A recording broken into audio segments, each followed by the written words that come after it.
Well, you would not have liked that. So good, good afternoon, everybody. Thank you so much for being here. Um, my name is Emily Bands. I'm joined by my colleague Dawn, and we are going to be facilitating our webinar today on fostering connections, strategies to enhance consumer engagement and supportive housing. Um,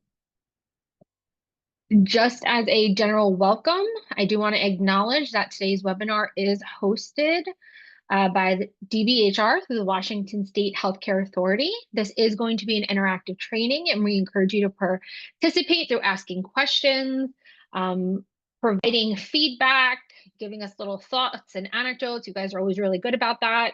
And I also just want to mention that the slides, as well as a link to the recording of this webinar, are going to be sent out by email after the presentation. I also do just want to highlight that we do not send out the PowerPoint or the recording. Washington State does. So if you haven't received the recording from the last Win for Supportive Housing we facilitated, make sure to shoot an email out to Washington State to your healthcare authority representative, and they will be able to support you in getting the materials from the last webinar as well as from this one. I do also have a note about artificial intelligence. So please note that the use of automated note-taking bots or similar tools during Washington FCS events or meetings requires prior approval. Unauthorized use of such tools is prohibited to ensure the privacy and confidentiality of all attendees. Also, any recording that is created through AI is not recognized as an official recording of the session, and we reserve the right to exit trainees from the training if they are using AI to take notes, without prior approval or using AI to record the session. So just some general housekeeping. So we are in webinar mode, so your audio and video are currently muted. Please make sure that if you are not able to access audio through your computer, that you do call in just to make sure that you hear us. If you do have a comment that you want to make, please raise your hand and I can unmute you. I can't show your video, but I do have the ability to unmute you if you feel like you want to say something as opposed to typing in the chat, but everybody can type in the chat. You also want to make sure that when you are typing in the chat, that you're doing so to everybody, to make sure that your comments are not just coming to myself and Dawn, but making sure that they are also going to everybody in the crowd. And then if you do need subtitles, they are available. You just have to click on the captions button and that'll enable you to show captions. All right, so what are we going to focus on today?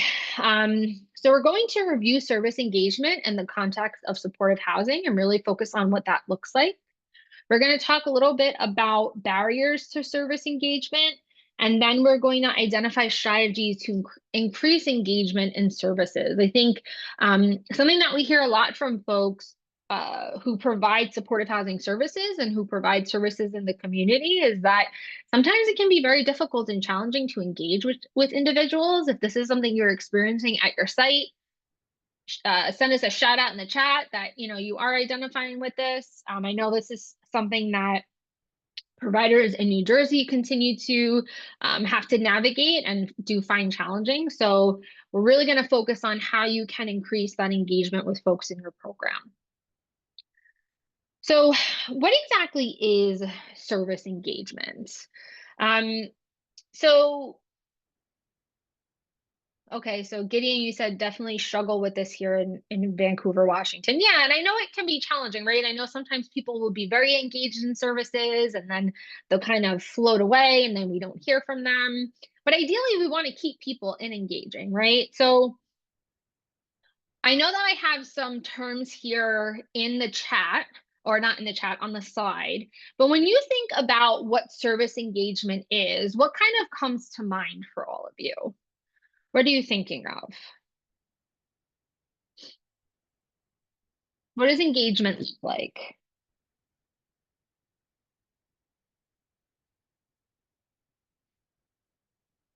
Ooh, Dawn, shared decision making. We're gonna talk about that in a little later. Yeah, we're getting fancy. So Andy, you said participation in the program. Absolutely. Diana, meeting with a case manager regularly by phone or in person. Casey, having a conversation, right? Just talking and then kind of maybe getting to know the person, building that rapport. Absolutely. Communication, yes, communication very much is a cornerstone of service engagement. Absolutely. Actively working towards goals. Yeah, I definitely think that can be a piece of it. I think engagement usually leads to the person being able to want to work on those goals sometimes, right? Because to your point, Natalie, there's that partnership, right? There's that either community partnership or there's that partnership between you as a service provider and the service recipient. Um, and yeah, absolutely, Dawn, right? Finding common ground at times as humans, not just as a client and practitioner. And again, building that partnership and really facilitating that partnership. And thank you, Diana. Dawn always has really, really good thoughts, right? That's why we love it that Dawn is with us facilitating this webinar. So Oh, and then Kelly, meeting folks where they are, building on their strengths. Yes, you all are on the right track here, right? A lot of this does go into engagement. When we're thinking about like what the definition of this is within the literature, it's really looking at all these words that, in my opinion, all mean kind of the same thing, right? So seeking, accessing, participating in, utilizing, collaborating in, adhering to, and maintaining mental health services. And I think if we were to really ask, like, well, what do these words mean? It's what all of you are saying, right? It's um finding that common ground and communicating and working towards those goals and having conversations, building that therapeutic rapport and relationship. Stephanie, you said clearly describing what maintenance looks like for both provider and client and adjusting appropriately, right? Like how to get to that, or what it looks like when you get to that point where maybe the person is in maintenance and has achieved some of their goals. And now what? Now what are they working on, right? All of this goes into what service engagement is. And then doing some research on this topic, I identified two types of factors that really impact engagement, right? There's been a lot of research on this, on engagement and why people don't engage in mental health services. And I identified two things: services not meeting the person's needs, and then lack of trust in the therapeutic relationship. So when these things are apparent to the person who's receiving services, this is when they stop participating in services. And this study specifically from Smith had some really good quotes and firsthand experiences from people expressing why they stopped engaging in services. So for the people who expressed that the services were not meeting the person's needs, one person talked about how they had already been to the program that they were referred to, and they didn't really like the types of services that were provided, right? They said all they do is just sit around, talk, and draw. I didn't go because I didn't want to do the same thing. So it sounds like that person was feeling like the services weren't relevant to them and their needs. This other person said, I just got aggravated because it didn't seem like the issues that I was having, anyone was really addressing them, right? So it's very clear from what these two folks are saying is that the services that they were looking to attain through attending this program and engaging this program were not meeting their expectations. The other aspect and factor is this lack of trust in the therapeutic relationship. And this, although the first one I would say is definitely very much important, right? I think this second one, in terms of the lack of trust in the therapeutic relationship, I think this is something that should be very, very important to us as supportive housing workers, as community mental health workers, and something that's really a priority, because I think oftentimes, and I remember experiencing this myself when I was working in the community, right? I I would just kind of want to get into it. I'd want to jump in. I'd want to start helping the person to access resources. I'd want to start helping the person to work toward their goals and learn skills and teach skills and kind of really get into like the meat and potatoes of what our work entailed. And in doing that, sometimes you really can overlook that therapeutic relationship and building that trust. And I think it's worth noting that for the individuals that we're working with, right, even though the meat and potatoes is really important to them in order to help them achieve and work toward their goals, this trust in this therapeutic relationship is also something that's really important. So, one person said some doctors can be really the finger pointer, doing nothing other than giving you orders. I'd rather have suggestions. So, when you start pointing your finger and telling me what to do, I lose interest quick in people that like that. So, I just never went. Right. So, this person is expressing that when they went to see a medical provider specifically, or maybe their psychiatrist, right? They felt like they were just getting orders, or maybe they were just being told what to do. And what I really found impactful about hearing this quote is I remember there were a lot of times where maybe I had a conversation with some of the individuals I was working with, and I said, well, I think you need to do this. It looks like from what, this application is telling you, these are the next steps you need to take. Or it looks like from what your landlord is telling you, you need to follow these rules X, Y, and Z. Has anybody had any experience with maybe having to like tell someone they're working with that you need to do X, Y, and Z?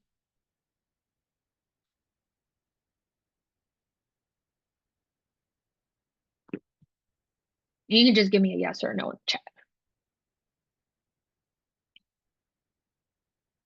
Yeah, right. Sometimes we do have to do that.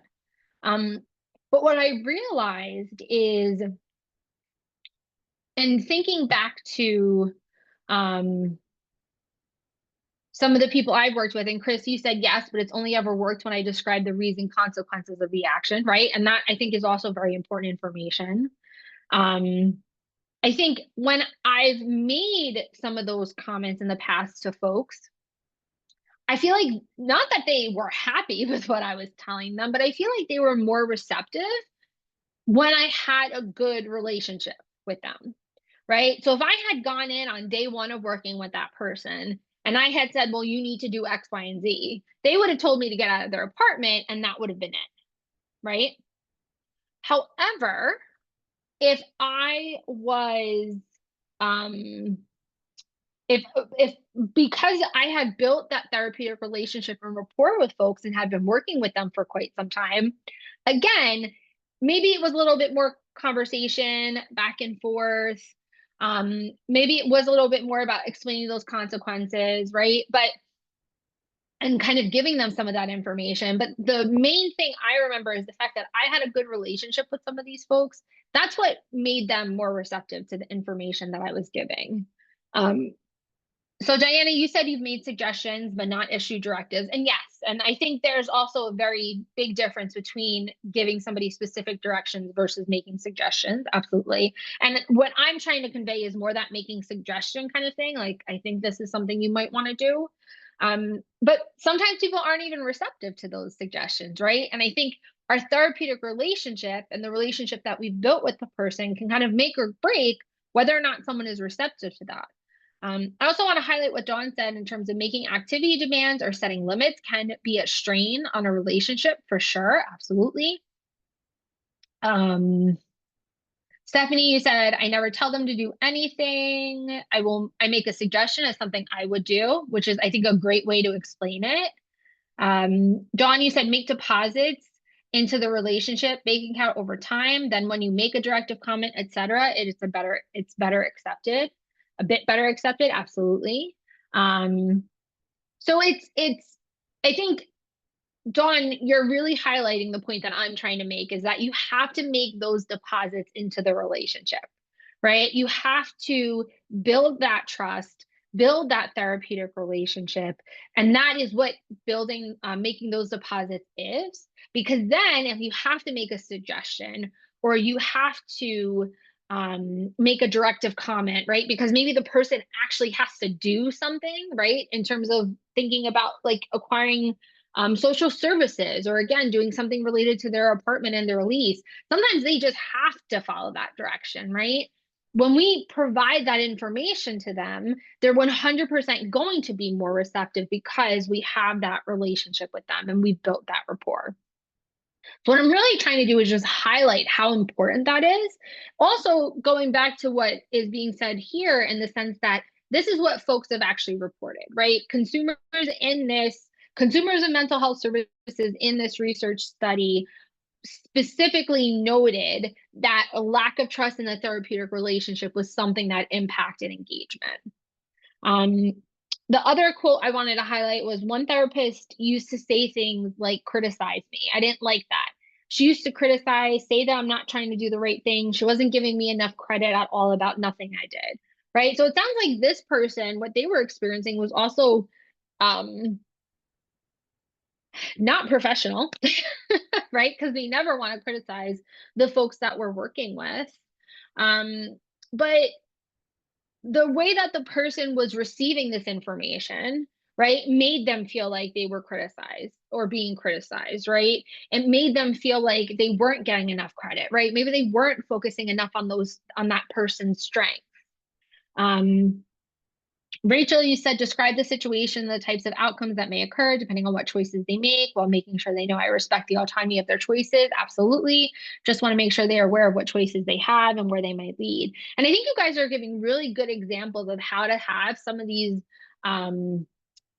tougher conversations with folks in order to maintain that therapeutic relationship, right? Dawn, you said validate feelings. You don't have to approve of the person's behavior or choices, but acknowledge their humanity. David, you said, I think there's always a difference between something that one has to do, which is very rare, something that one would face dire consequences, losing services, housing. If they don't, it's not typically that they need to do something, but that if they don't, they will lose something important to them in their recovery. Yeah, and I think that's a good distinction to make.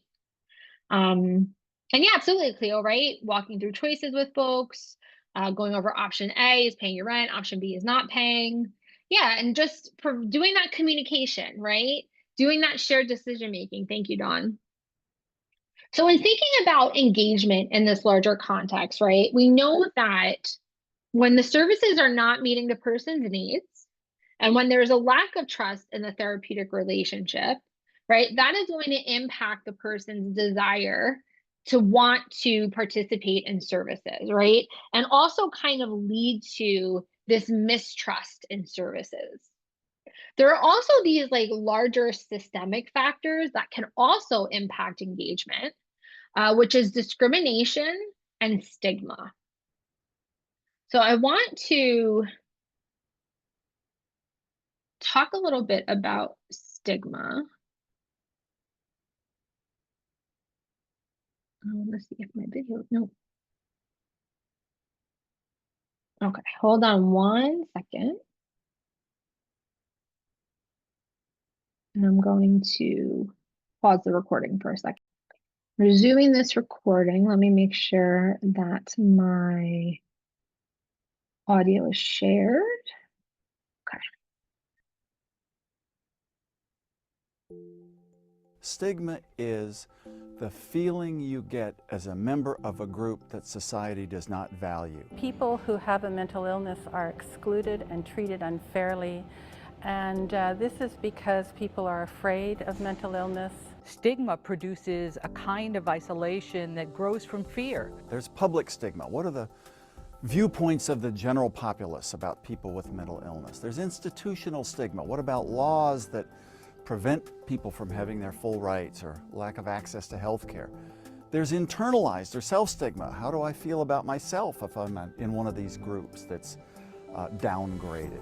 There's courtesy or family stigma. What if I'm associated with someone who's stigmatized? Maybe my whole family is. And it's fundamentally unjust, and in most countries against the law because of the discrimination that often results. So in many ways, the stigma can be as disabling as the illness itself. Stigma is a degrading attribute that it's hard to shake, but we need to, because people with mental illness are people, not defined by their mental illnesses, and we can overcome stigma.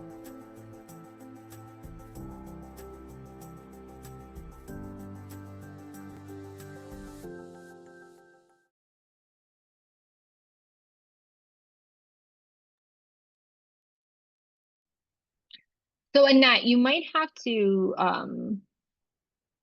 there might be something like on the top of your screen that you can click on that you can switch between seeing mine and Dawn's faces or just mine face and the PowerPoint slides. There's like a button you have to press that you should be able to toggle back and forth so you can see what I'm sharing. So that was a just kind of brief overview on stigma. Um, how many of you have been in the community and witnessed stigma while working with any of the individuals that you're working with?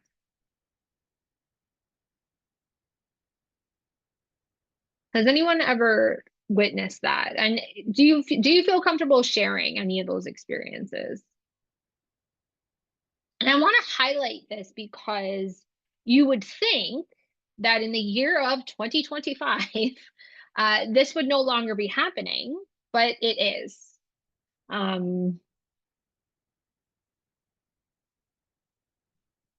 can definitely do that, Dawn. Thank you.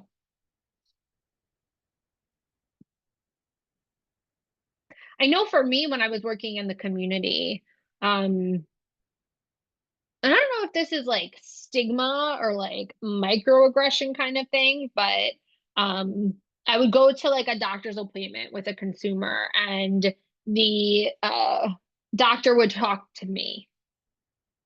And I felt that was rooted in stigma because it was very apparent that the doctor or the provider didn't think that the person was capable because they had a mental health condition and they had a support person with them, that they didn't think that that person could receive any of the information given to them. Dawn R, you said, I have even experienced family of mine asking why I would work with individuals like that. Very disheartening. Yes. How many of you have ever had to explain to friends and family what you do and what your work is and have negative comments made? I know I very much have experienced that the whole time I've been in my career. Yep, absolutely, Dawn, right? Dawn M, similar thing to people who use wheelchairs for mobility, right? Those looks. Judgment from neighbors when they see my client meeting with me. It is very frustrating, right, Cleo? Even like at the food store when I would go food shopping with people and maybe the person needed some additional support with like using their debit card or using their EBT card. And I feel like the cash register would be looking at me like, can you just do it? Or the people behind us in line would be looking at me like, can you just do it? Stephanie, you said, I had a participant who struggled with intense anxiety. We had a voucher to use for her home goods, and the cashier at first was set back. My client was shaking, sweating, and then just looked at me instead of the client. I didn't respond to any of the cashier's questions. Instead, waited for the client to speak. Absolutely. Absolutely right, Dawn. Sometimes people recoil. Just like the looks and the judgment from people's eyes. Kaylin, you said mom had said that to me in the past. Once I explained to her, she's more open, understands what I'm doing for my clients. Right. After you provided a little bit of education, right? Nikki, yes, absolutely. When I was working at our local low barrier shelter, I would often take guests to appointments or to the grocery store. And the way some people would look at us or even say rude things to us, it was so frustrating. And to be honest, it was always very disappointing that people still react this way to those that are different from themselves. Yes. And I go back to what I said a little bit earlier, right? We would think that in the year of 2025, we would not be seeing or observing these things, but we do, unfortunately. And then Annette, you said, I'm looking at the wheelchair like lucky everyone would get out of my way. Sometimes there's perks to assisted devices, right? So the stigma is there. Dawn, you said it's so easy for any group to become a target of judgment and hate and mistrust. It is, and it is very sad. And we see it and we observe it as community mental health workers, as supportive housing staff, right? But the individuals that we're working with, they see it too. And that stigma 100% impacts them, right? So when we're thinking about community stigma and what it looks like, we're looking at a couple different things. We're looking at community member attitudes, right? And I think we've talked about some of these examples, right? So attitudes are, attitudes are maybe some of the perceptions that maybe people are having internally, that are just some of their thoughts, right? So someone had mentioned that their mom had kind of made a comment, or Dawn, you mentioned family members, I mentioned family members, right? Those are those attitudes that people have, right? And then we also have, switch the slide, behaviors. And this is when it gets to, I think things get a little bit more intense, right? This is when there's action attached to this. So we have microaggressions, which I very much think, when the cashier or the doctor is talking to you instead of the person that you're working with, that is a microaggression to me, right? Outright social rejection, right? Has anybody heard of the term "not in my backyard," NIMBY, right? That's very much social rejection, right? We don't want houses, those houses here. We don't want we don't want those people living in a house in our community. Just straight up discrimination toward the people that we're working with. Verbal harassment and hate speech, right? When people throw around the word crazy, it can start out as maybe not being, in an aggressive harassment type of way, but it can definitely escalate. And then escalating even further into things like hate crimes. And Dawn, you said in the group homes, et cetera, are usually the nicest houses on the block, in my experience, right? They're so well taken care of. I know the agency that I used to work for here in New Jersey, our facilities were out there doing landscaping. Their landscaping was beautiful. The lawn is always cut. Everything always looks great. Diana, you said no housing for RSOs. Nope, no matter how far in the past or any other mitigating factors. So like, yeah, right. We have those behaviors have now escalated. And then there's also this structural stigma. Okay. And this is legal discrimination and media bias. So this is when society is now continuing to further this idea of stigma within our laws, passing laws that are going to discriminate against people with, psychiatric disabilities, physical disabilities, or targeting the individuals that we provide services to, as well as media bias. And I know that there is a lot of, those things continuing to still happen in our communities and in our country at the moment, right? So there's a lot that we have to go up against as community mental health workers and advocates. But this is also a lot for the individuals that we're working with, right? Because they're ingesting all of this. And they're ingesting it in a way that is very personal to them because it's impacting them, right? It's impacting, their perception of themselves and impacting their ability to continue to function in the community. I had a conversation. I work in private practice, although I'm not currently working in community mental health. And I had a client who, voiced concern to me over comments made over the past couple months about people who are taking psychiatric medications going to health farms or wellness farms, and my client expressing concern about having to go to a farm like that, or having to go to a place like that and having their psychiatric medication taken away from them. And I think that very much, is in alignment with this idea of like legal discrimination, or just that bias against people with psychiatric, disabilities. So we're up against the lot, and this information again is being, taken in by the folks. So I don't. So I want to say it was the new, commissioner of health services of our country. I think prior to him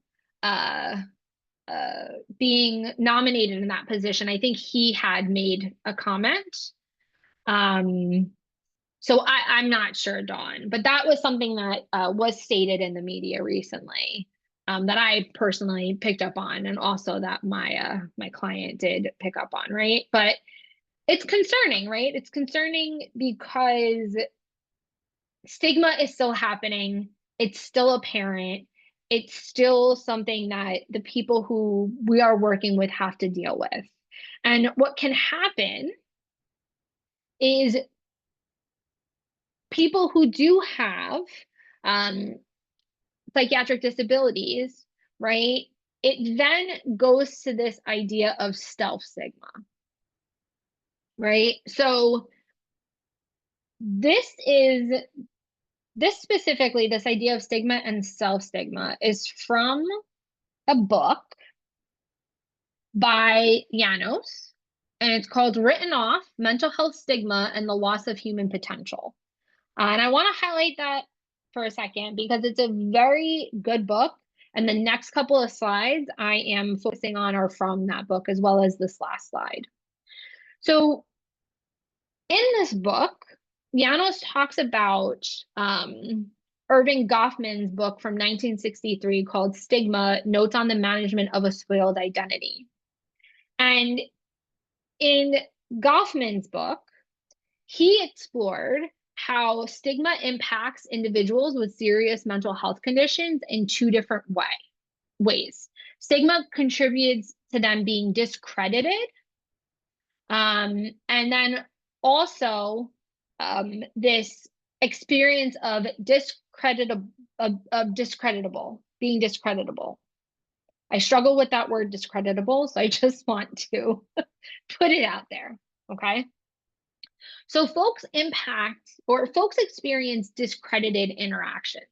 And discredited interactions are when a person's inherent bias towards someone with a serious, or they involve someone's inherent bias towards someone with a serious mental health condition. And an example of this is a person rejecting friendship with someone due to their diagnosis of schizophrenia. Okay, so that is a discredited interaction. Discreditable interactions are the fear a person with a serious mental health condition has around others learning about their mental health diagnosis and the impact that fear has on their perception of people's treatment of them. And an example of this is a person with a diagnosis of schizophrenia believing people don't like them due to their diagnosis, even when someone is being friendly and nice to them. And Diana, you're on the right track here, right? So stigma gets internalized. Folks believe what the world experts have told them, and it's very difficult to get out of that box.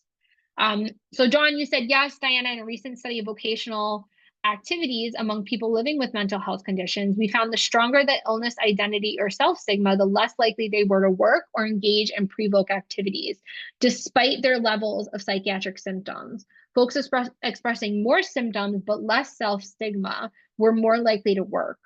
And this was among assertive community treatment service participants. So let's think about that for a second, right? People with serious mental health conditions who were experiencing more symptoms, right? And I think when we think about people with serious mental health conditions working, symptoms always come into play. Oh, well, this person can't work because they have symptoms, right? That's always the idea, right? But people were experiencing more symptoms and were more likely to work if they had less self-stigma. So the symptoms weren't holding them back. The stigma was holding them back. That self-stigma was holding them back. If people had, Dawn, in that, and I don't know if you know that off the top of your head, if they had less symptoms and were experiencing self-stigma, they likely to work. If they were experiencing less, well, a certain, and I can't recall because this study was about 5 years ago that I participated in it.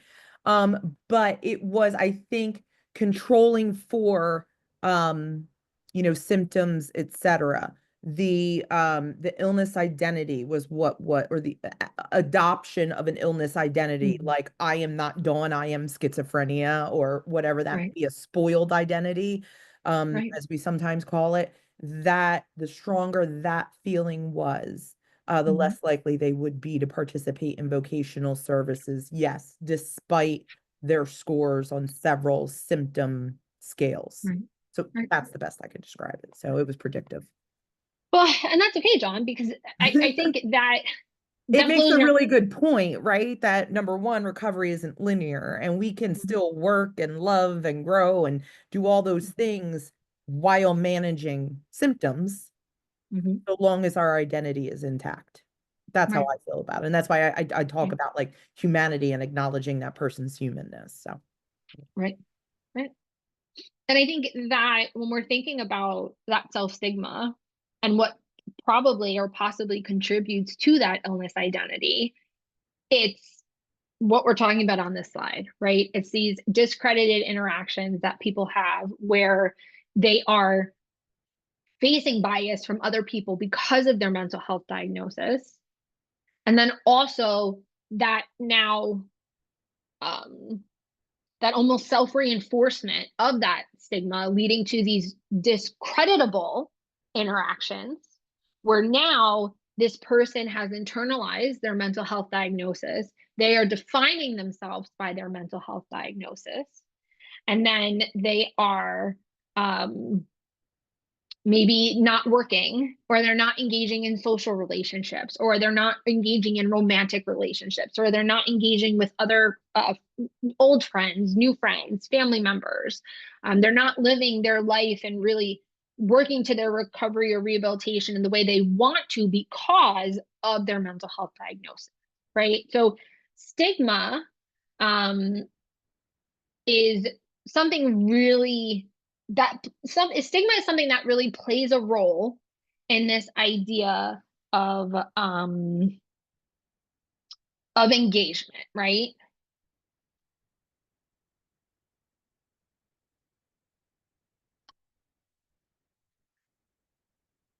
So there are two kind of case examples that I wanted to bring into the conversation um, that uh, highlight the impact of stigma on consumers of mental health services. And the first one that was highlighted in this book is from Dr. Pat Deegan. Does everybody here know who Dr. Pat Deegan is? We love Pat Deegan. I will just say that. um, okay, I'm getting some yeses. So for those of you who maybe don't know who Pat Deegan is, she's a clinical psychologist who, when she was 18 years old, had her first experience with psychiatric symptoms. And this experience prompted her to become, one, a clinical psychologist, but two, to also be a advocate for individuals with serious mental health conditions. Okay. She is, I believe, I want to say her diagnosis is schizophrenia. But and she has spoken a lot about her experience. So if you are interested in hearing more about her experience, you can Google Dr. Pat Deegan, and there are videos that where she talks about her experience, which I think it's much more impactful to hear it from her. But these are some quotes from her. What? Yes, Dawn. is schizophrenia. I'm sorry. I just Oh, want it's to talk about, schizophrenia. we Thank you, just Dawn. had her in our prep webinar for the Right. state. I was going to Yeah, say, I know she just spoke. Okay. Yeah. yeah, So yeah. it Sorry. is schizophrenia. Thank you, Dawn. But she speaks um, a lot about her own personal experience. And I do feel it's more profound hearing her speak about it. I've watched videos of her speak about it. But these are two quotes from this book that I think really stood out to me. So she said, all I knew were the stereotypes I had seen on television or in the movies. To me, mental illness meant Dr. Jekyll and Mr. Hyde, psychopathic serial killers, loony bins, morons, schizos, fruitcakes, nuts, straitjackets, and raving lunatics. They were all I knew about mental illness, and what terrified me was that professionals were saying I'm one of them. And she was diagnosed when she was 18. So I can imagine being 18 years old and growing up for 18 years, having this type of perception of somebody with schizophrenia, and now being told that is who you are. She also said she could feel the weight of the words describing the diagnosis, crushing her already fragile hopes and dreams and aspirations for her life.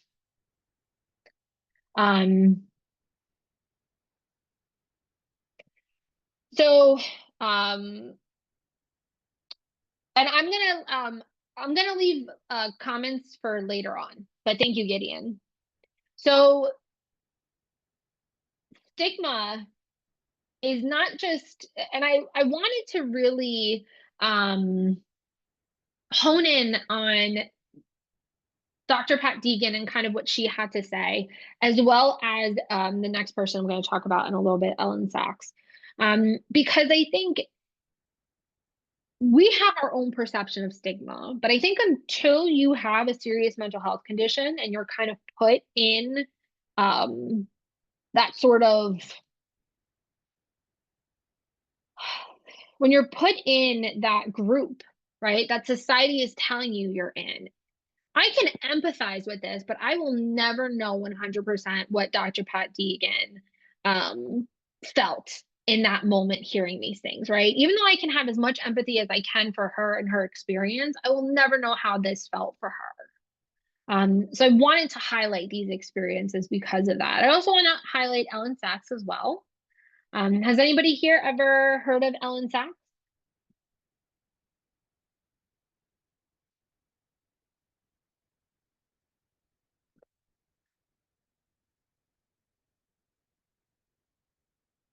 So if you haven't heard of her, she is an expert in mental health law. When she was studying at Oxford University, she had her first experience with symptoms of schizophrenia. And then when she was a student at Yale Law School, she had her second experience with symptoms of schizophrenia. So again, this is also a person with a diagnosis of schizophrenia and what she experienced. And she said, now I was being told that whatever had gone wrong inside my head was permanent and from all indication unfixable. And then there was the whole mythology of schizophrenia, aided and abetted by years of books and movies that presented people like me as hopelessly evil and helplessly doomed. Excuse me, I would become violent. Maybe I'd end my life in an institution. Maybe I'd live, my life in an institution. So again, we're talking about two people who in their late teens, early 20s received this diagnosis and being told that they would have this diagnosis for the rest of their life and that their life would be impacted, right? And that they would be these people where there are these negative stereotypes of people who are evil, right? Dr. Jekyll, Mr. Hyde, a psychopath, evil, doomed. Yes, thank you, John, right? The media has not been a friend to people with a variety of challenges or disabilities. And and I'm really honing in on this and kind of harping on this a little bit because a lot of the individuals we work with, right, have had this diagnosis from this age, right? From these late teens, early 20s age. And now I think back on this specifically thinking about some of the individuals I worked with who were in their 50s and who were in their 60s, and now thinking that they were living with this stigma from society and this self stigma for 20, 30 years, right? So stigma is very, very impactful for folks. And stigma is something that does impact services, just kind of sum it up and round it all out. I also want to highlight that for these groups of individuals, stigma around mental health conditions and services have been found to deter people from engaging in services specifically for these groups. So there were two studies, the Janos book and this other study by Moore, who specifically identified these groups of people from who experienced stigma, voicing that they were specifically deterred from engaging in services because of that stigma. So if you're working with any individuals who are of Asian, African American, or Arabic ethnicity, men, people serving in the military, people in the LGBTQ plus community, you are up against another barrier here, right? So all this information, and I know I'm throwing a lot of information at you, is important to consider in the context of engagement, right? So when you're thinking about why aren't people engaging in services, right? It's important for us to kind of know the why. And I want to go back to my slide here, because this is really what the why is, right? Services are not meeting people's needs. There's a lack of trust in that therapeutic relationship. They're mistrusting services. There's discrimination. There's stigma. Chris, you said, speaking as a cis man, the shrug it off mentality kept me from getting my anxiety and ADHD and diagnosis until my mid-late 20s.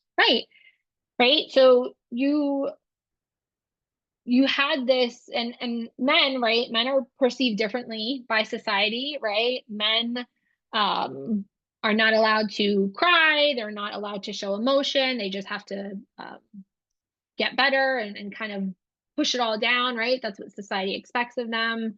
So I'm happy to hear that you were able to get support for your diagnoses and actually receive your diagnoses. But yeah, men, that's why men are up against something a little bit different.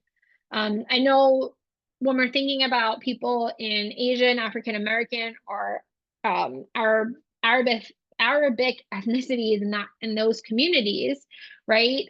There is cultural influences and impacts that can occur. When we're thinking about people serving in the military, in order to get into the military and our armed services, you can't have a mental health diagnosis, or it's kind of frowned upon. And I'm not sure of how much support there is for active serving military members to receive mental health support. And then obviously people in the LGBTQ plus community, right? There's a lot of stigma around people in the LGBTQ plus community. There's a lot of hate and violence towards people in that community. So I think it's very understandable why they might not want to access or continue to engage in services, right? So that's the why. We know the why. We know those factors that we just kind of explored are what is impacting people from engaging in services, right? So now how do we increase engagement? How do we increase engagement in services? And we're going to use engagement to increase that engagement, right? We want to develop a positive and constructive working relationship between us and the person that we're working with. That engagement is what is going to increase engagement in services. So how do we do that? So one thing we can consider is just those simple helping attitudes and that encouragement, right? We're thinking about things like warmth, genuineness, empathy, meeting the person where they are, focusing on strengths, being mindful of obstacles, applauding their efforts, concentrating on their capacity for growth, and really think about obviously conveying these things throughout the entirety of your working relationship with the person, but also really being mindful of these things when you first start working with them. How many of you are working with people where maybe when you started working with them, they said to you, oh, you're the fifth person I've worked with, or, oh, you're just going to leave in 10 months, or, oh, you're going to leave in 2 years? How many of you have gotten that feedback from folks?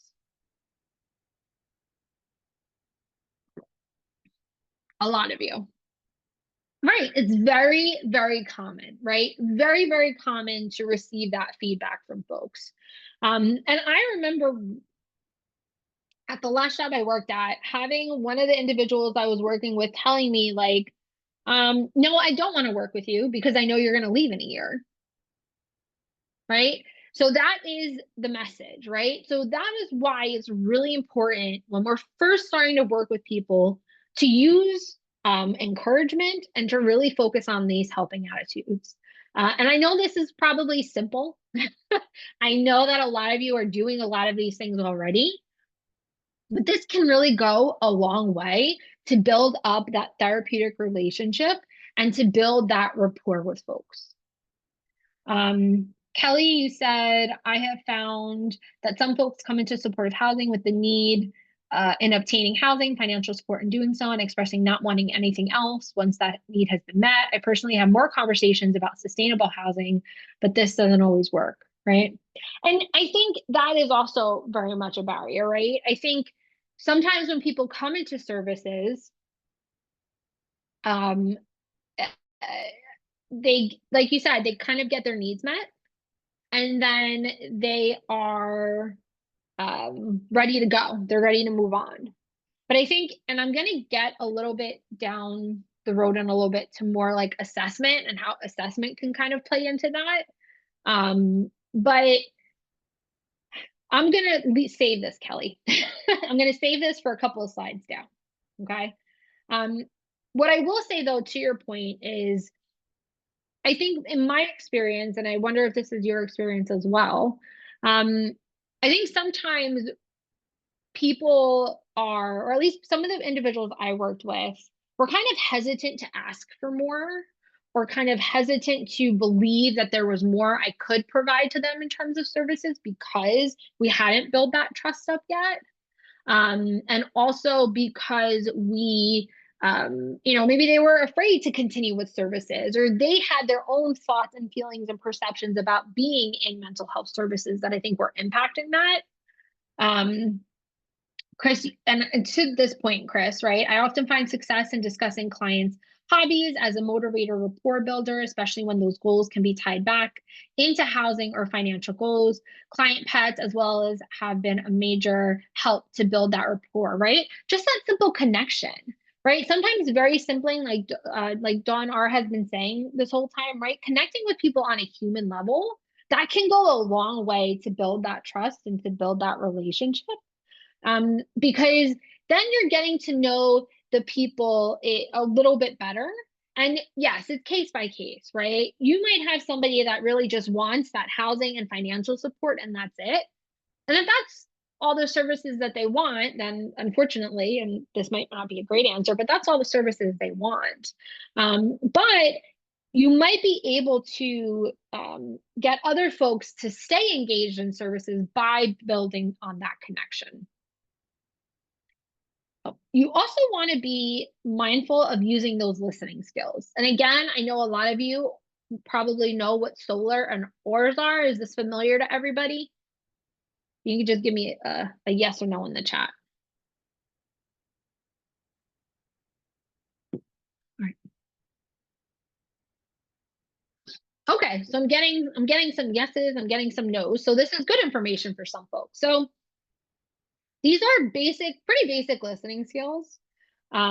So solar really focuses on those nonverbal listening skills. So when you're talking with somebody, you want to make sure your body is positioned as squared. You want your posture to be open. You want to be leaning in a little bit. You want to be making that eye contact. You want your body to look and feel relaxed. And then those verbal listening skills are really focused on open-ended questions. They're focused on providing affirmations, using those reflective responses, summarizing, really using those active listening skills. And yes, a lot of people here are calling out motivational interviewing skills. Yes, these are very basic motivational interviewing skills. But these skills do help to build that rapport and engagement and also sustain that rapport and engagement, right? You want to make sure that you're asking open-ended questions that's going to help you to connect and get to know the person. Using those reflective responses, that's really going to validate what the person is saying, right? You also want to be mindful of roadblocks to communication. Are these roadblocks to communication familiar to anybody out there? Is this new information?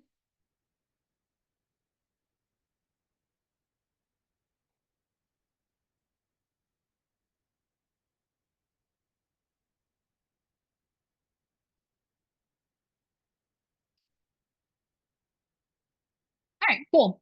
Familiar to some folks. Some new to some folks. Cool. So these are roadblocks to communication. And basically, these things on the left-hand side, right? These are what the roadblocks are. Okay. These are going to inhibit your ability to effectively communicate with the person that you're working with, right? So when you're ordering or commanding, when you're admonishing or warning, if you're moralizing or preaching, if you're advising or giving solutions and suggestions, if you're using name calling, which I'm sure nobody here is doing, this is going to impact that effective communication you want to keep with you and the person that you're working with, but it's also really going to impact rapport, right? So even saying something like, well, just go take a shower, right? The person is saying, oh, I'm concerned about taking a shower. Maybe they're experiencing some symptoms of depression. Maybe they're having a hard time making time to take the shower. Maybe they're having negative thoughts that are impacting their desire to take the shower, right? You might say and think it's very harmless to say, oh, well, just go take the shower, just go do it. But the person might take that as you ordering them or directing them to do so. You might say something like, oh, you better stop drinking, Dawn, you're going to have some consequences, so you'd better stop. That is something that the person can take as like a warning or a threat. And yes, absolutely, Dawn. And to your point, from what Kelly said, right? It sounds like my mother. Yes, it can kind of get into parental mode, right? Starting to parent.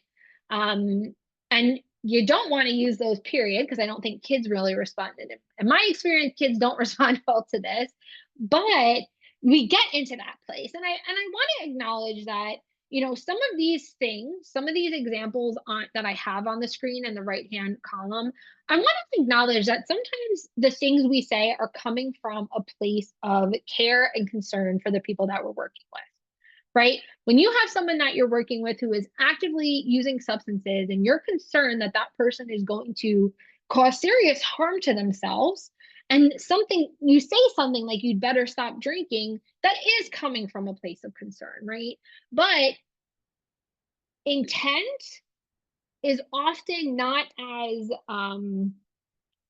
the intent of what you're saying sometimes is not as apparent to the person as the impact, right? Intent versus impact. Your intentions are really good, but the impact is that they are feeling threatened, or they're feeling like this is a warning, or they're feeling like you're their parent, right? The same thing with maybe somebody who is engaging in some behaviors where they're engaging in multiple sexual relationships, right? That could potentially be a risk to them physically, a risk to them emotionally. It could be a risk to them potentially contracting like an STI. So you might think like, oh, well, you really just shouldn't be sleeping with that many men. You might be saying it in a way that is not judging at all, but the impact is that it is coming off as you moralizing or preaching, right? Same thing if someone is experiencing external stimuli, right? Telling somebody to stop talking to themselves in public, right? Because maybe they're hearing voices. We might be thinking that, again, we're saying that because it's going to be helpful to the person. We don't want people judging them, but again, it might come off as something that's negative to the person. So just being mindful again on how the impact of some of these comments could potentially negatively impact the engagement and that rapport that you're trying to build with folks. You also want to focus on strengths to build trust and to build connection. Okay. And again, this is, I think, can be very simple, right? We think it's very simple, but focusing in on the person's strengths and really honing in on the person's strengths is something that can be very impactful and powerful, because sometimes people don't acknowledge their own strength. Something that in our assessment here in New Jersey, there's a question in each dimension of the assessment that's like, what are your strengths in this area? And when I was still working in the community and I would facilitate completing this assessment, I would ask people that question, and their answer more often than not was, I don't know, or I don't have any. Have you ever had any conversations with any of the folks that you're working with and asked them about their strengths and gotten that kind of response from them? Like, I don't know what my strengths are, or I don't have any strengths. Has that ever come up in any like assessments or anything that you're doing with folks?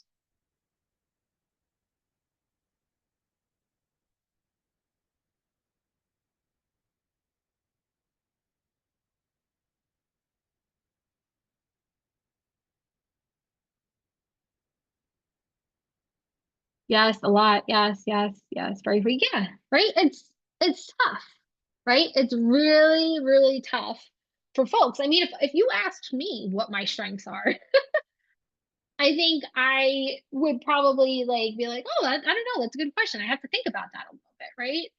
Um, Marissa, you said I knew a client who had loser tattooed across their knuckles. Oh my gosh. Um,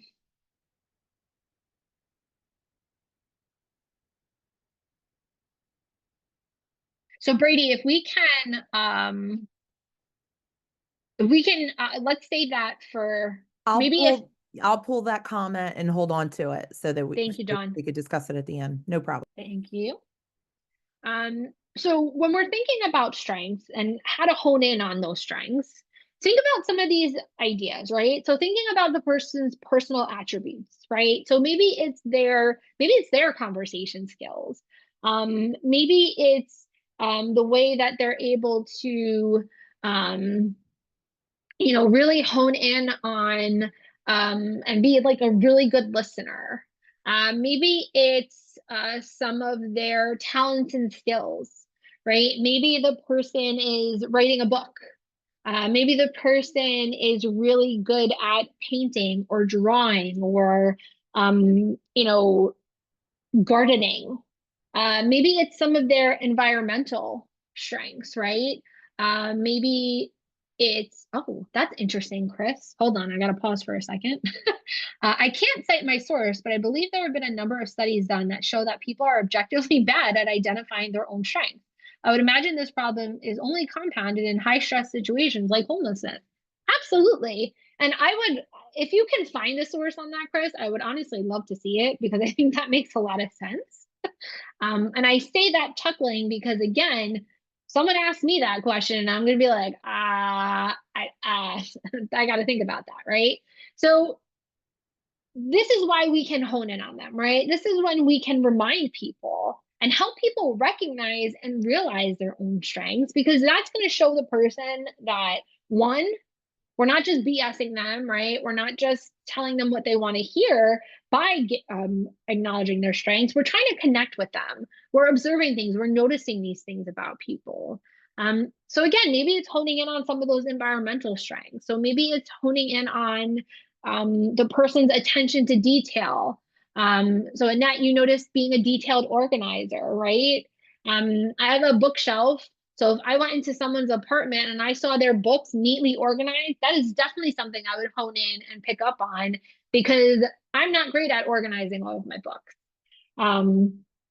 It might, again, also be some of their interests or aspirations. Maybe the person is interested in becoming a yoga instructor. Maybe someone is interested in becoming or working at like a flower shop, or in starting their own business and being an entrepreneur. And the way we can connect with people in these areas is to ask questions about these things. Or maybe we have the person teach us. So maybe if the person is really interested in music, maybe we ask them like, hey, you are great with bands. You always have really good music playing when I come into your apartment before you turn it off. Do you have any good recommendations for a band that you think I might like or might want to try out? Right? You might also hone in on a different talent, maybe, or maybe you notice that the person is really stylish and they have a really good sense of style. So maybe you're asking them a little bit more about, oh, like, where do you shop? I noticed you have a really beautiful sweater on today. Where are you shop? Where do you thrift your clothes? So again, using these open-ended questions to really engage with, um, the person and hone in on to build that connection. Okay. So it can be a little bit more than just like, oh, I like your sweater, right? It can go a little bit deeper that and saying like, hey, tell me about where you bought that, or tell me about why you bought that sweater. What drew you to that sweater? Tell me about your favorite sports team. Oh, have you always liked that team? And then maybe you find out that the person's, a fourth generation. Um,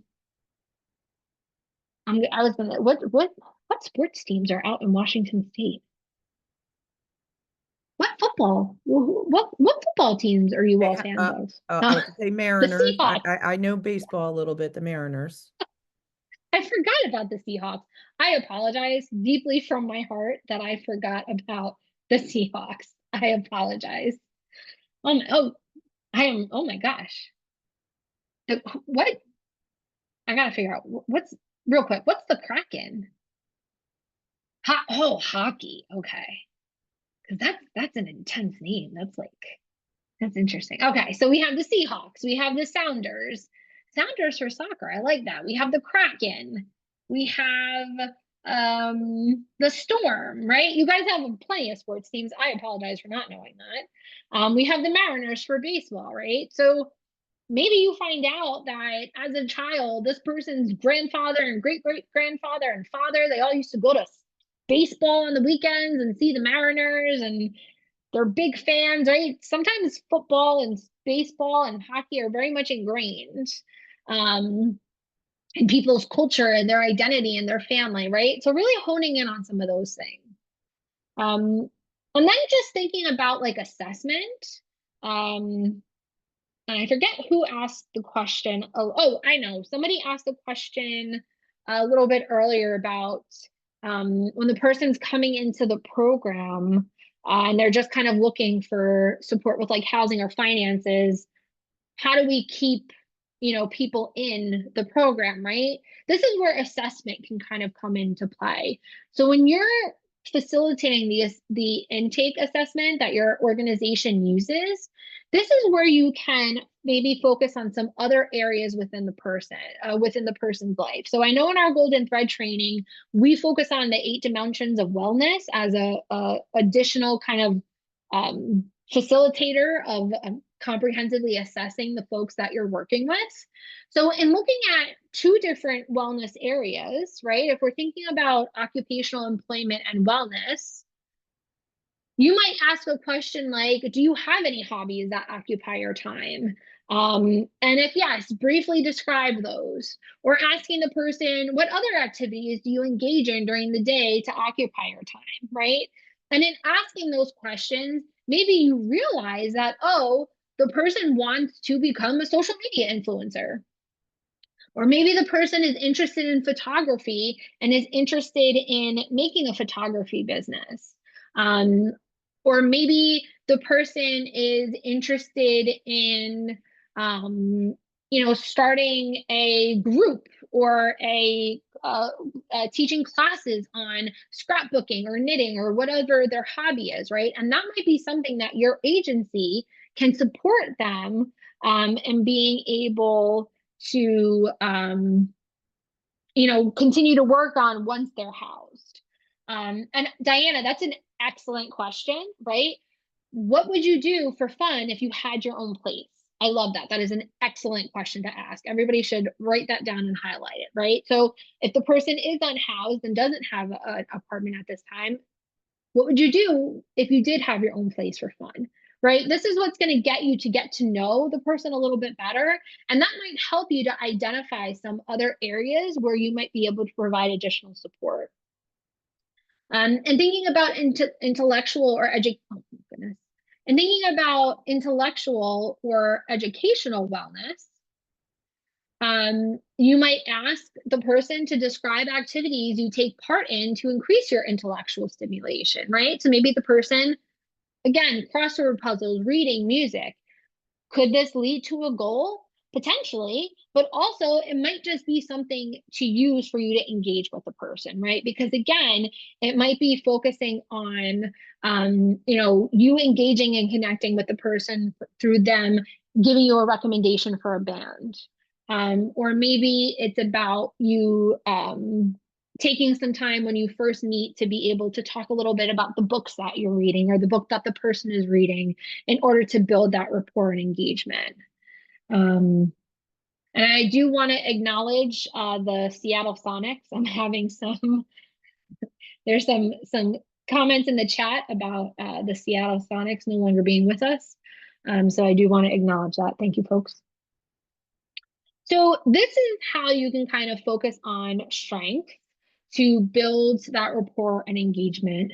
And the last thing I want to focus on that Dawn highlighted a little bit earlier is shared decision making. And shared decision making is a really great way to facilitate and maintain that trust and engagement. And will also build that trust and engagement with you and the person that you're working with, right? Excuse me, has anybody here heard of shared decision making? Have you heard that term before?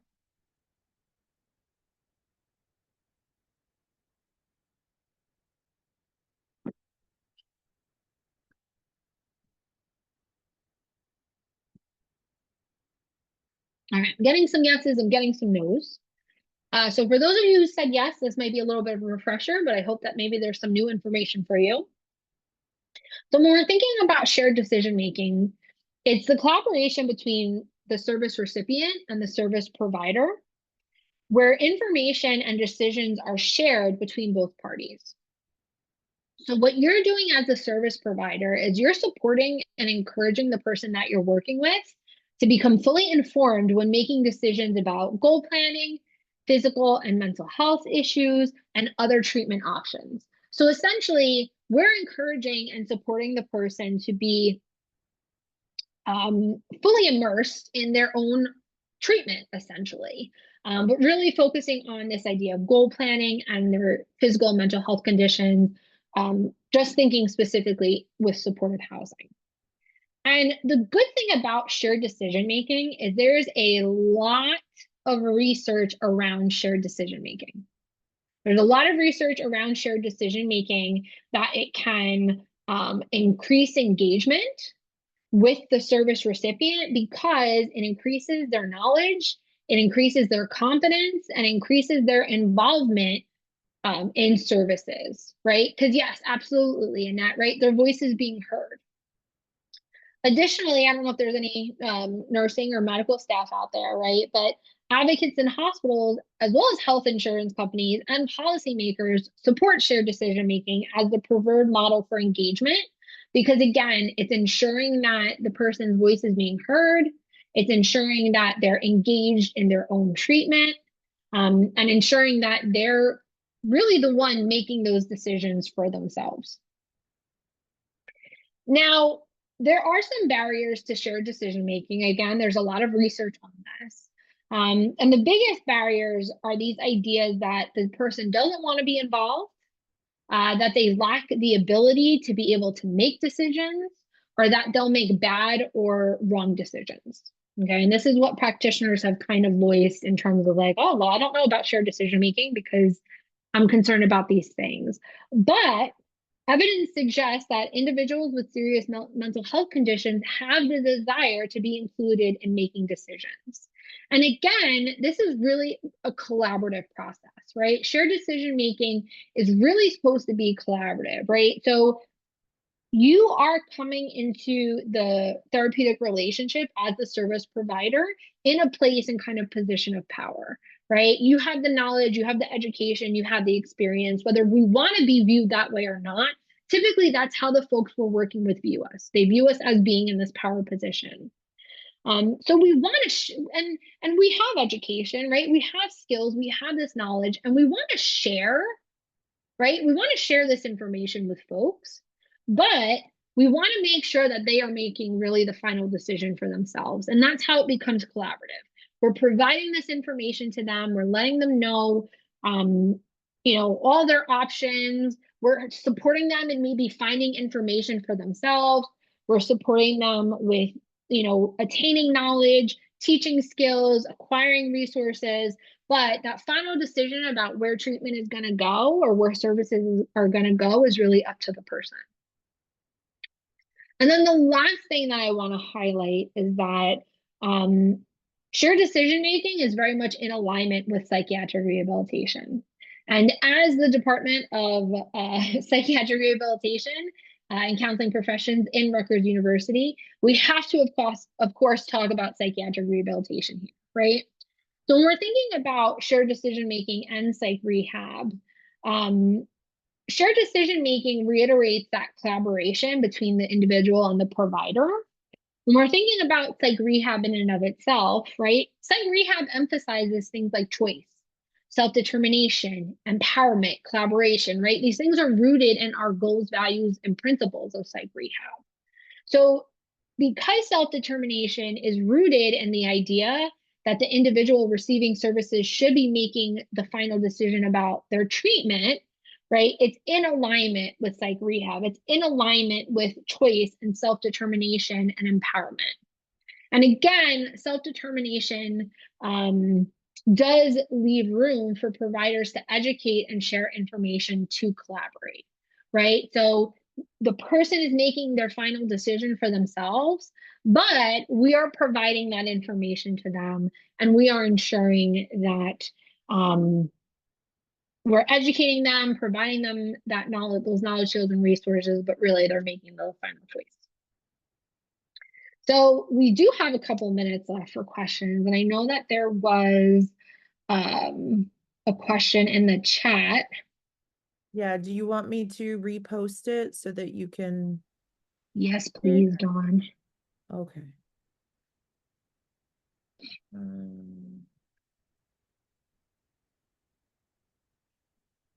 It was from Brady, I believe. I just Yes. reposted it. Thank you. You're welcome. So Brady said, I have an interesting scenario. I recently had a participant who lost their hotel voucher because they violated the rules by having drug paraphernalia present in their hotel room. We worked hard and advocated for them to get this hotel voucher, and they were on their way to having all of their moving costs paid for. They signed an agreement that a caseworker could enter the premises to do a check at any time. After the paraphernalia was discovered, we had a long care ride together, and I made sure they knew how disappointed I was at them. Not because they have a substance use problem, but because they lied to us and told us they did not do those sorts of things. We explained that we could have helped them if they were honest from the beginning with us. They said they had many friends who didn't know about their addiction. They didn't feel comfortable sharing it with anyone. I felt like they were using based on their behavior, but each time I asked them, they denied it. How could I have handled this differently? So I'm going to pose this to the group. If you don't mind getting some group feedback, Brady. What are some of your colleagues think?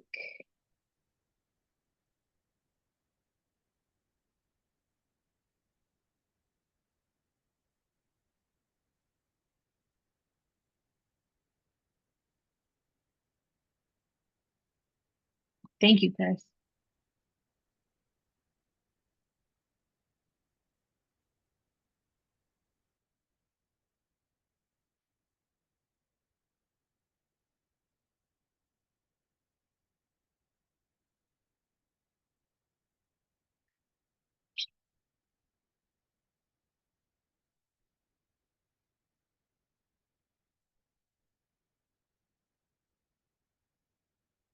Getting some good feedback, Brady. So I'm just going to highlight some things in the chat. So Rachel, you brought up a good point, starting out with understanding why they hit it, right? There's stigma. There's a ton of stigma around substance use. And I'm sure the person, wanted to have this voucher, right? They wanted to be housed and they knew that their use could potentially impact that, right? So maybe they didn't know that they were going to be able to get support from you. Marissa said, I guess I wonder what is the purpose of letting the client know we are disappointed in them? Does that improve the situation? Michaela, perhaps if you suspect there is use and they deny, you can phrase support or reminders as, okay, well, it sounds like you aren't, but in case you are feeling comfortable disclosing, here's a reminder on how it could affect you if you are using. Rachel, the conversation, people respond better if you express understanding for what needs were getting met by hiding the use. Diana, you said, I don't think you could have done anything differently, but the situation does provide an opportunity for a clean slate based on openness and trust. I love that reframe, Diana. Casey, feelings of disappointment can come from expectations that someone may not be able to live up to. Nikki, you said also curiosity is really helpful in opening up. Just being mindful of some of those feelings of shame. Rachel, you said look into harm reduction as a mode of service delivery. It helps a lot. Showing your honesty about how you felt about the situation can mirror what honesty looks like for them. All we can do is plant seeds. Annette said, well, lesson learned. Ask them what can we do better because you did so much, we can get it again. Setbacks do happen. Letting go of the outcome, emphasizing the impacts of the action without judgment of the action. So my concern around use is that it could jeopardize your shelter. It's important for us to have open communication so we can best keep you sheltered. Yeah. Brady, I hope this feedback is helpful. Dawn, I don't know if there's anything you want to add. Yeah, I was just going to comment. When I directed a supportive housing program, I had a small caseload of individuals that others said were difficult to work with. So I had a small caseload of like 5 or 6 folks. And there was a woman that I was working with who I suspected was actively using substances, and she would deny, and I didn't handle it the best way. It was very accusatory and all that. She actually burned down her apartment building while engaged in utilizing crack cocaine. And I often thought about how I could have approached that differently, like rather than being accusatory and the person shutting me down. Not that maybe I wasn't the determining factor in that, but I often thought about, what could I have said differently? And I think about things like, I'm noticing XYZ behavior. This seems similar to when I've worked with people who maybe used cocaine or another substance, and I'm concerned, this may not be the case for you, but here's how I can help. If so, right? Before, so, kind of I'm noticing, leaving it open for the person to kind of correct or add information, and then also pairing it with some education or resources, and without judgment, just kind of being open. That's my thought. Thanks, Dawn. And I think I do want to also acknowledge that we care about these people, right? We care about the people that we're working with. And I think we're human beings also, and it can be really difficult sometimes to let our own emotions kind of get out there. And I think it maybe was a little bit of a risk, Brady, in sharing that disappointment, as it could have, potentially, impacted that therapeutic rapport. I guess you will be able to see whether it did or not. Sometimes showing our own emotions can be impactful. Sometimes they can't, but we always do have to check our own feelings, right? And I think someone asked earlier what the purpose was, right? Because think of like emotions as self-disclosure, right? Sharing our emotions with the person that we're working with is self-disclosure in a way. So when we're self-disclosing, we always want to make sure that when we are self-disclosing that we understand what the impact is going to be with the person or what the impact could be, and ensuring that the self-disclosure is about them and for them, right? So self-disclosure can be harmful, Nikki, absolutely, but sometimes self-disclosure can be helpful. You just want to make sure that when you are self-disclosing, it's not about you. It's about the person and the person that you're working with. So just being mindful of that as well. But I hope Brady, that feed book was helpful to you. I think you got a lot of really good feedback from some of your peers, and I think that was a really great question to ask. And I appreciate you being kind of vulnerable and sharing this experience. And I think this is definitely what we want to use this venue for, right? We want to be able to talk about these topics and be able to provide feedback to each other, right? All right. So that is actually all I had.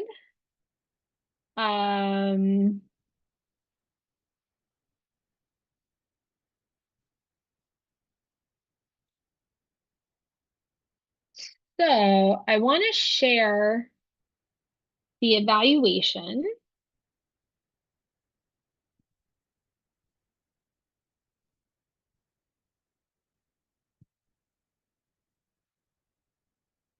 I love talking about the These. what could I have done differently things. Mm-hmm. I think it makes us all stronger as professionals. Yeah. And it's kind of like peer consultation, right? Peer consultation, peer collaboration, lower tattoo. What lower tattoo? I'm not sure what you mean, Kelly. Oh, no, not the loser tattoo. The loser, that was just like sad. I'm sorry. If I said I was going to circle back to that, I apologize. I mean, I wanted to circle back to that. All right, okay. So I put the evaluation in the chat. I do really quickly, because I know we're just about at time and I do want to be respectful of everybody's time. Thank you all so much. We do appreciate your time and attention and participation in today's webinar.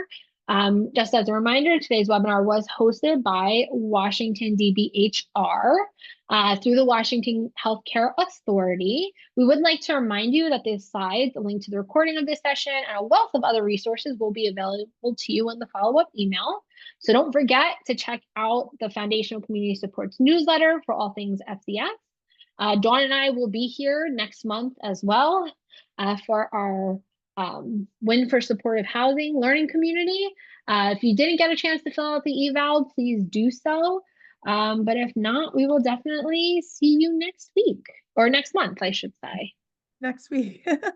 Bye, everyone. Thank you. Okay, Be safe. Recording.